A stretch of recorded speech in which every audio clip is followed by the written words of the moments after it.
Salut à toi peuple du Rhum, bienvenue sur la chaîne du bar de l'ours. L'ours c'est moi et le bar il est derrière. On se retrouve aujourd'hui avec un petit sample qui n'était pas prévu au programme. Un grand merci à Alexandre d'Excellence Rhum qui nous a fait parvenir un sample ici présent d'un biel.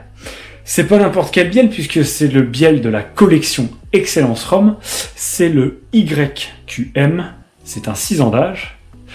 Je vais vous en parler tout de suite et je peux vous dire, je l'ai pas encore goûté. Mais je peux vous dire que je pense qu'on va passer un très bon moment. Alors, un petit rappel très rapide, la gamme s'appelle Collection par Excellence Rhum. Excellence Rhum, le site web sur lequel on peut acheter donc du rhum, tout simplement, parce qu'ils sont spécialisés là-dedans. Et ils ont aussi une boutique sur Paris depuis maintenant un an, quelque chose comme ça.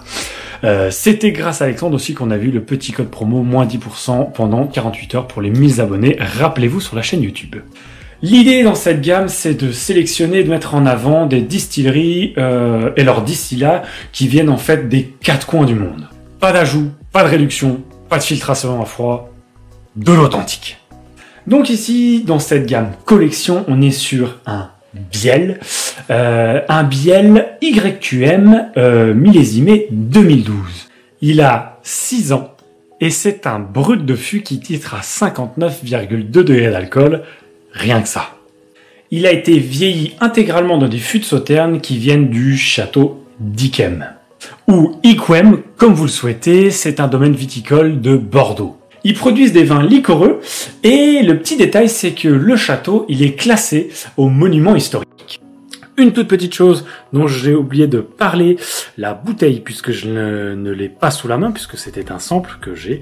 La bouteille est vraiment très très belle. Toutes les collections d'Excellence Rhum, depuis les premières, ils ont vraiment des étiquettes que je trouve sublimes, qui sont faites a priori par un artiste. Donc je vais demander à Alexandre si jamais il a le nom de l'artiste, on le mettra dans la description de la vidéo. Je les trouve vraiment magnifiques. Voilà, c'est un point tout bête, mais c'est vrai que c'est quelque chose qui compte. Ils ont une collection qui pour moi est vraiment très très très très jolie.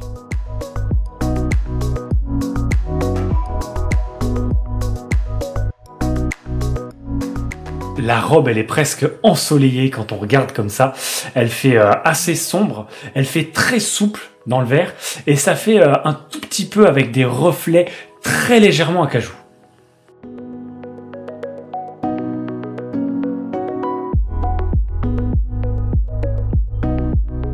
Waouh, alors le nez, il m'enivre vraiment tout de suite. J'ai énormément de choses, c'est très très très aromatique. J'ai beaucoup de fruits, j'ai des fruits un tout petit peu exotiques, mais au début j'ai des fruits vraiment énormément sur des terroirs européens comme un espèce de vraiment des espèces de j'aurais de la pêche de vigne, j'aurais de la pêche, j'aurais peut-être de la poire ou de la pomme, et j'ai vraiment une espèce de sorte aussi de vin effectivement de raisin blanc très très très très sucré mais très parfumé. En même temps, on a cette espèce de jus de canne qui est quelque part entre les deux et j'ai un espèce de boisé qui est assez léger, qui est assez fin, peut-être même un tout petit peu élaboré qui me permet de vraiment de pouvoir goupiller tout ça. Ouh, c'est tout de suite un nez qui donne énormément envie. Et en même temps, c'est un nez qui est frais. Alors je saurais pas vous dire pour l'instant tout de suite comme ça si c'est plus sur du menthol, si c'est plus sur du végétal, si c'est plus sur des clous de girofle, des épices, mais il y a vraiment une belle fraîcheur aussi qui est présente au nez. C'est un boisé qui est léger, qui est sec, et en même temps on a vraiment une petite pointe de vanille quelque part qui se trimballe là-dedans. Et il y a des épices qui nous réchauffent un petit peu comme ça le nez, les narines, qui viennent nous permettre de rehausser un petit peu la chose. On sent que c'est quand même un petit peu punchy, et on sent que ça va pas être trop sage. Et là, on me parle. Donc le côté fraîcheur, je l'aurais pas trop sur la menthe, mais je l'aurais effectivement plus sur un côté vraiment, mais vraiment vert et un petit peu végétal. Un petit peu végétation.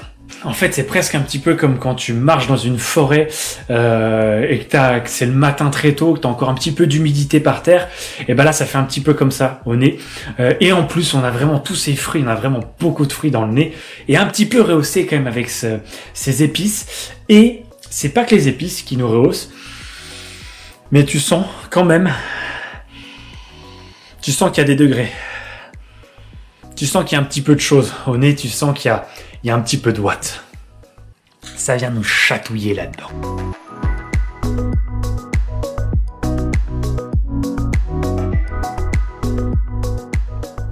Ah, un produit que j'aime bien. Pas besoin de tergiverser 100 ans, voilà. Un produit que j'aime bien, 9 sur 10. Merci, au revoir. On a une typicité de canne. Et en même temps, on a une complexité en bouche. Et on a une belle attaque. Mais qui se fait ronde. Qui pourrait presque se faire... On pourrait presque dire qu'elle est pas trop prononcée. On pourrait presque dire qu'elle se cache un petit peu, cette attaque. Qu'elle est sage. Mais quand tu le laisses comme ça dans la bouche, tu sens que c'est pas du tout sage. Deuxième gorgée. On y retourne.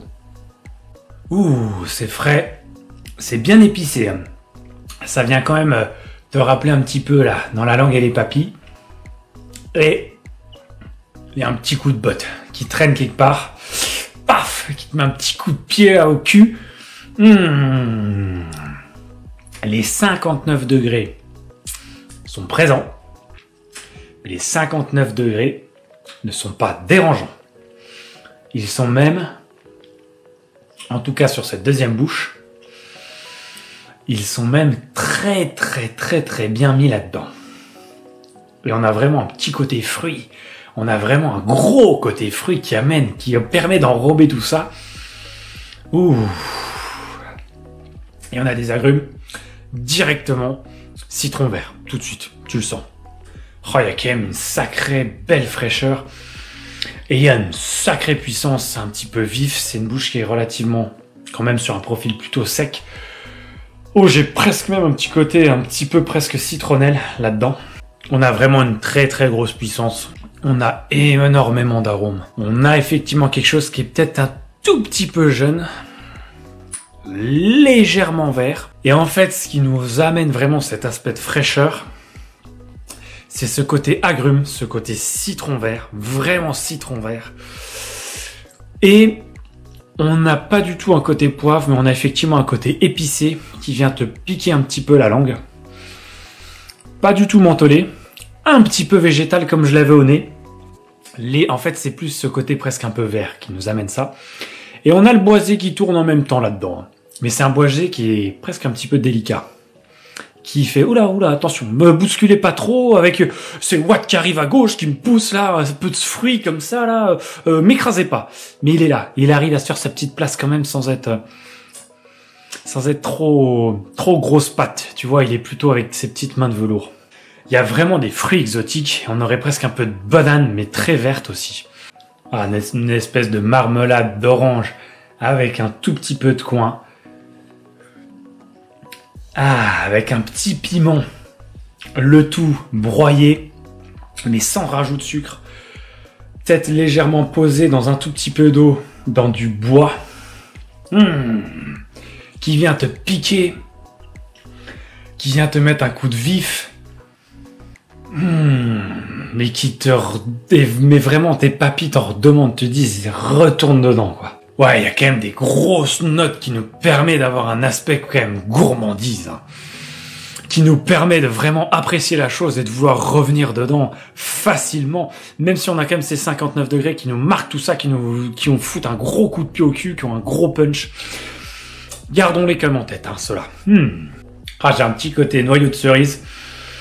Noyau de cerise. Et on a effectivement peut-être un raisin blanc très sucré, mais très jeune, peut-être encore un peu vert. Ouh. Et cette bouche est d'une fraîcheur. Mais cette bouche n'est pas sage. Mais j'aime beaucoup. Elle est pas sage, mais elle te demande quand même ton avis, tu vois. Elle te dit quand même, tiens, est-ce que tu veux revenir? Tu veux revenir? Ouais, j'ai envie de revenir. Ok, bah je reviens. Je suis pas sage, mais je reviens. Je te préviens que je reviens quand même. Tu vois, ça te prévient quand même. Mais c'est pas sage.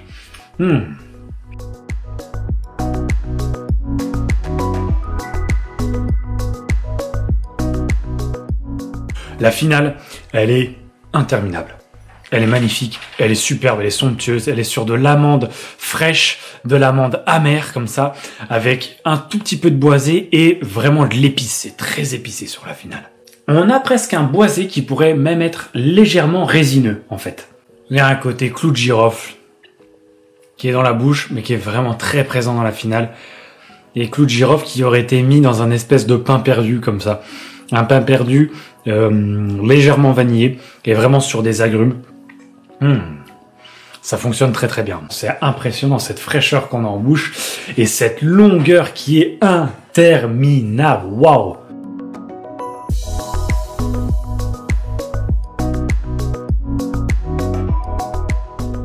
Alors, pour conclure, ça me fait penser à cette image. Vous prenez une pêche des vignes, petite pêche des vignes, tu vois, qui présente pas de mine comme ça. Tu te dis, tiens, une petite pêche des vignes, je vais la manger, je vais voir ce qu'elle me donne. Tu vois, tiens, elle a l'air sympa, je vais bien. C'est vraiment cette pêche des vignes qui est belle, qui est bien polie, qui a la peau douce, qui est un petit peu blanche, un petit peu rouge sur le côté, comme ça, quand tu la prends, tu l'amènes, dis elle est un petit peu ferme, en même temps elle a l'air un petit peu moelleuse à l'intérieur. Waouh, elle a un nez, elle est très fruitée et tout. Tu croques dedans, pouf, méga punchy, super acidulé, mais en même temps super fruité. Extrêmement doux, extrêmement un tout petit peu gras presque, si on peut le dire comme ça en bouche. Bouh, elle t'amène une histoire, ça me fait penser à ça. Ça serait un peu ça, ce rhum. Une pêche des vignes mystérieuse, extrêmement douce, un peu punchy et acidulée, mais qui nous donne envie d'en remanger une deuxième. Le retour final, c'est gourmand, c'est soyeux en bouche et c'est fruité quand même, avec cette fraîcheur. Pouf. Bon, en termes de notes, on va mettre le prix de côté pour l'instant. Je l'avais pas du tout réfléchi, parce que c'était pas spécialement prévu de l'avoir. Je vais mettre un 10 sur 10. C'est le premier 10 sur 10 de la chaîne, mais là, pour le coup, pourquoi pas? Enfin, comment ne pas mettre un 10 sur 10? Qu'est-ce qui pourrait me faire que je mettrais pas un 10 sur 10? Il y a un super équilibre, il est logique, il est magnifique, il t'amène plein de caractères, plein d'arômes. En même temps, c'est un brut de fût, donc t'as quand même cette belle pêche. C'est très fruité. C'est excessivement frais. Que veux-tu que je te dise de plus? Oui, il est cher, on va en parler. Mais il est pas trop sage. Mais en même temps, il te prévient quand même un peu avant d'arriver en bouche. Ouais, je peux même pas dire qu'il est trop jeune parce que... Non, il est pas trop jeune, il est bien. Alors oui, peut-être que si tu lui mets 1 an de plus, 2 ans de plus, peut-être qu'effectivement, il serait encore plus fin, beaucoup plus fin, peut-être plus travaillé, mais du coup, il y aurait peut-être un petit peu moins ce petit côté soupçon de folie, tu vois, qui là, moi, me fait dire que je mets un 10 sur 10. Je lui mets un 10 sur 10. Premier 10 sur 10 de la chaîne. Voilà, ça se passe de commentaires. Bon, on va quand même parler du prix. On est sur une bouteille qui est à 190 €. 190 €, oui, oui. Donc quasiment 200. Alors, comme ça, effectivement, ça fait très très cher. Je suis pas sûr qu'un jour je rentre une bouteille à 200 balles sur le bar. Je le ferai un jour, mais aujourd'hui j'en ai pas. Ça m'étonnerait que dans les jours qui viennent, voilà, j'en prenne une à 200 balles. Ça fait très cher. Maintenant, faut quand même remettre dans le contexte qu'on est sur un biel. Les biels, depuis plusieurs années, ils ont vraiment augmenté énormément leurs tarifs. Si je prends All Brother, donc en embouteillage indépendant, le 2006, 104 fûts 188, il était aux alentours de 160-170 € si je dis pas de bêtises.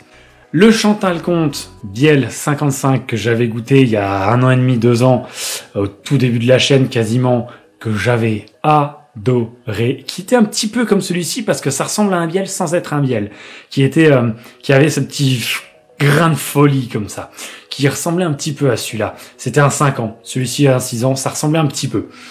Il était aux alentours de 165 €. Donc voilà, je veux dire, on est sur des prix, quand tu réfléchis, qui sont pas forcément déconnants. Le biel 11 ans 98, il est à plus de 500 balles, par exemple, la carafe. Donc voilà.